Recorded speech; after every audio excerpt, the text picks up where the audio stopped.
Hey, welcome back. At this session we're going to be looking at some seated poses. Today the first one we're looking at is camel pose or Ustrasana.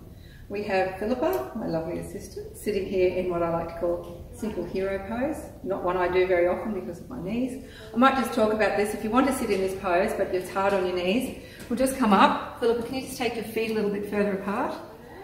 And we're going to just place a block in here and just sit down on the block. I take it back a bit, sorry. Yeah, that's it. And you can bring your knees a little closer together, and you're still sitting in hero pose, but you've taken a lot of the strain out of your knees. Okay, so now we're going to go into camel pose.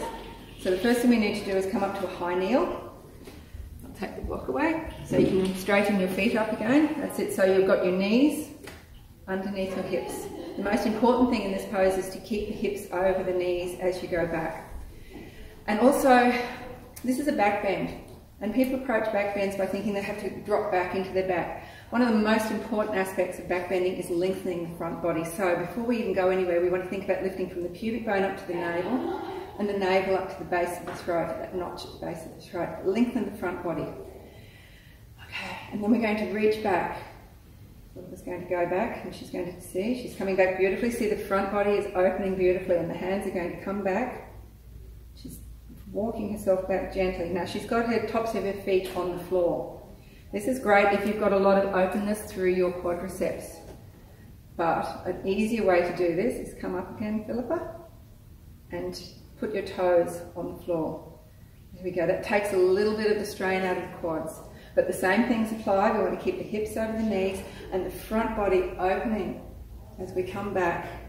Now look at that. That's beautiful. The breastbone is lifting right up, the chest is coming forward, and the front body is opening.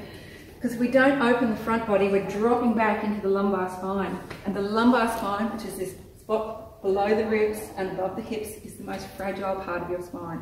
And if you're dropping back into there, you're compressing those vertebrae, you're compressing the vertebral discs.